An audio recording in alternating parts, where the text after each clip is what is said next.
निशम्य गीतम तदनंगवर्धनम निशम्य गीतम तदनंगवर्धनम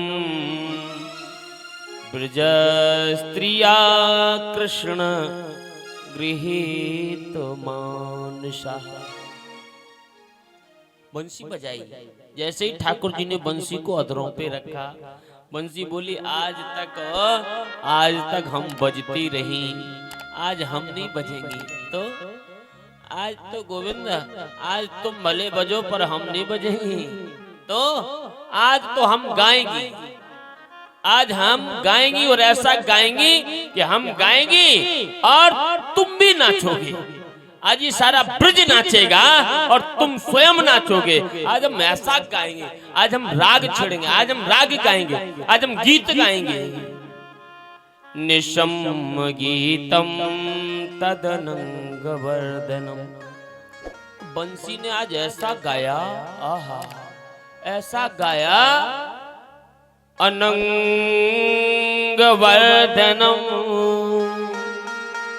ऐसी गाई बंसी, ऐसी गाई कि बंसी का एक शब्द, एक धुन जिसकी कानों में पड़ जाती है, उसका रोम रोम रोमांचित हो जाता है। यहां तक कि सुखदेव स्वामी बोले आज तो ऐसा लग रहा है कि जैसे बंसी सारे ब्रज की गोपियों को घर से निकाल निकाल के ले आ रही है और सारी ब्रज गोपियों को नचा रही है। ऐसा नचाया कि आज तक ऐसा तो काम ने भी नहीं नचाया। जो गोपियां काम के चक्कर में घरों में नाच रही थी, आज बंसी ने कहा आज काम, हम सबका काम छुड़ा देंगे। आज बंसी ऐसा गाई कि सबको काम से मुक्त कर दिया।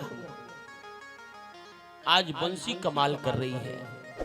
ब्रजस्त्रिया कृष्ण गृहीत मानसः।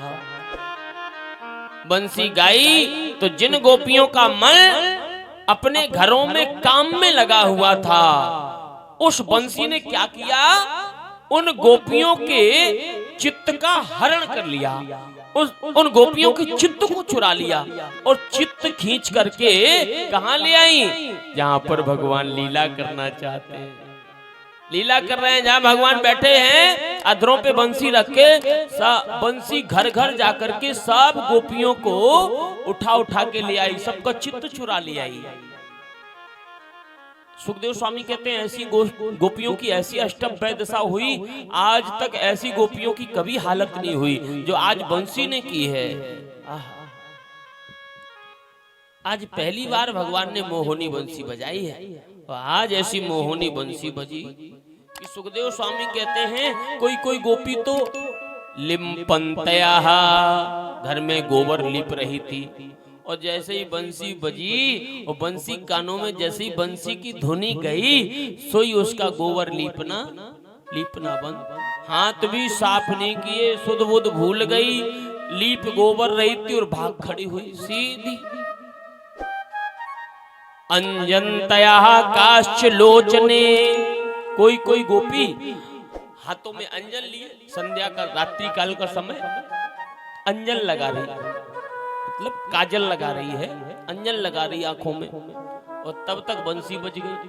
और बंसी बज गई, अब वो अंगुली में काजल लिया था आंखों में लगाने के लिए, लेकिन तब तक बंसी बजी, और बंसी बजी सो वो आंख में लगाना भूल गई। आंखों में लगाने वाला सुरमा काजल लिया और होंठों पे रगड़ के और भाग खड़ी हुई।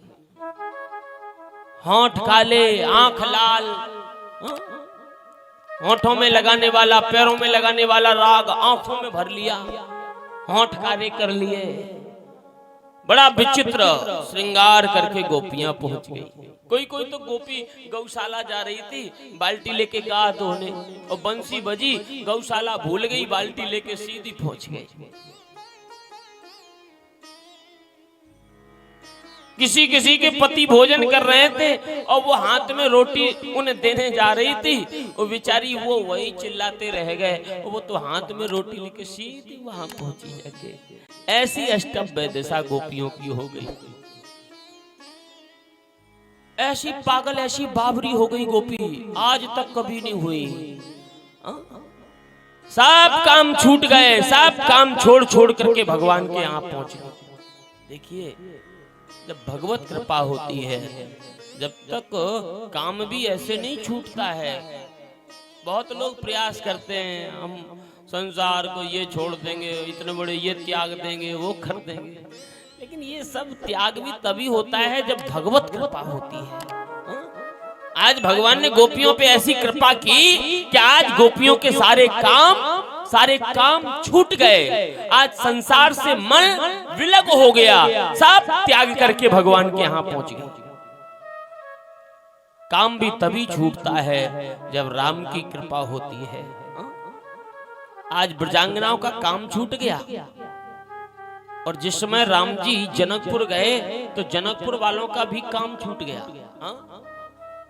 तो भगवान जहां जाते हैं, भगवान जिस पे कृपा करते हैं, उसका काम अपने आप छूट जाता है।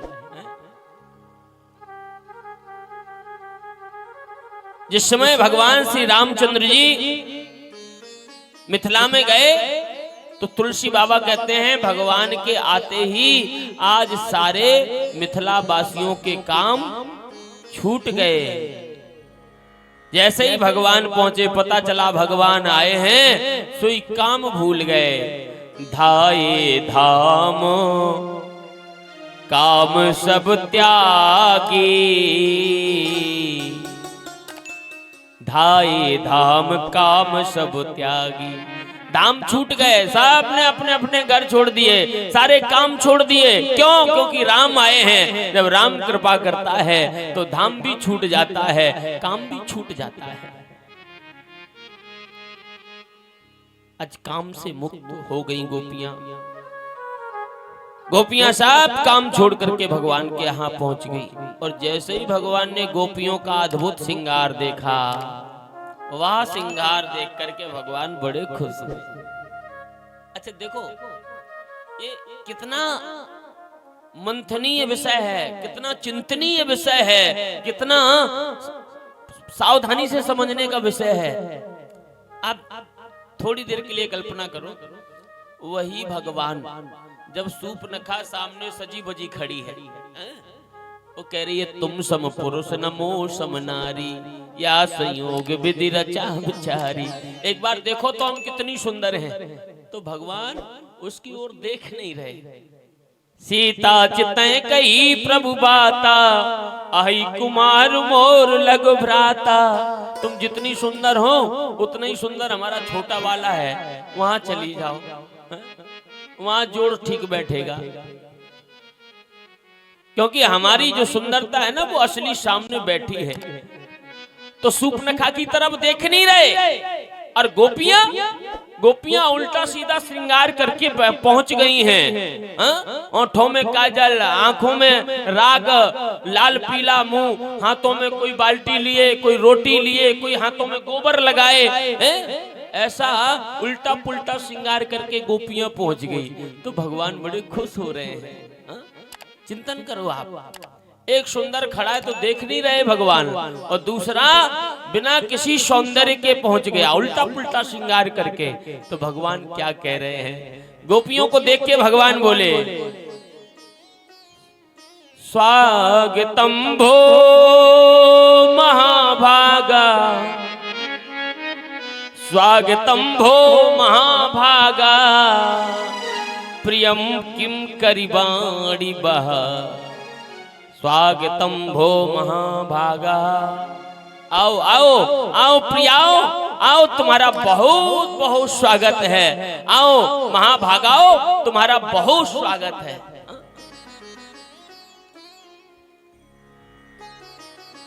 यहाँ 3 महाभागा हैं, एक को महाभागा नहीं कहा गया, यहाँ 3 महाभागा कहे गए।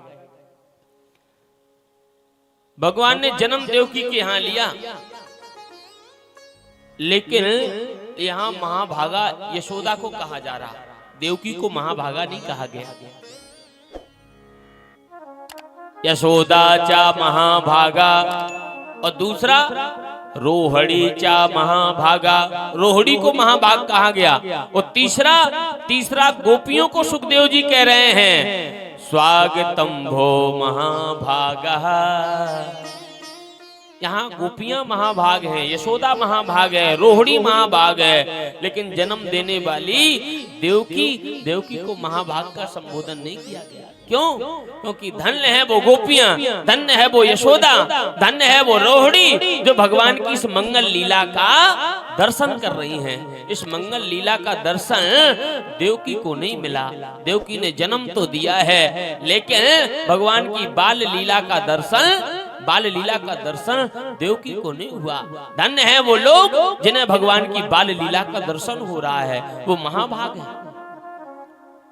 तो आज भगवान स्वयं बोल पड़े स्वागतम भो महाभागः, स्वागतम स्वागतम, आओ गोपियों बहुत स्वागत है तुम्हारा।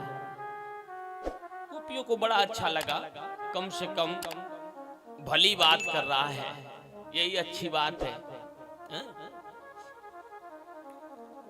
जो आदमी कभी भला काम ना करता हो, जिसने कभी सीधी बात ना की हो, और वो आदमी आपको बड़ी इज्जत रिस्पेक्ट दे करके बात करे, तो अच्छा ही लगेगा ना।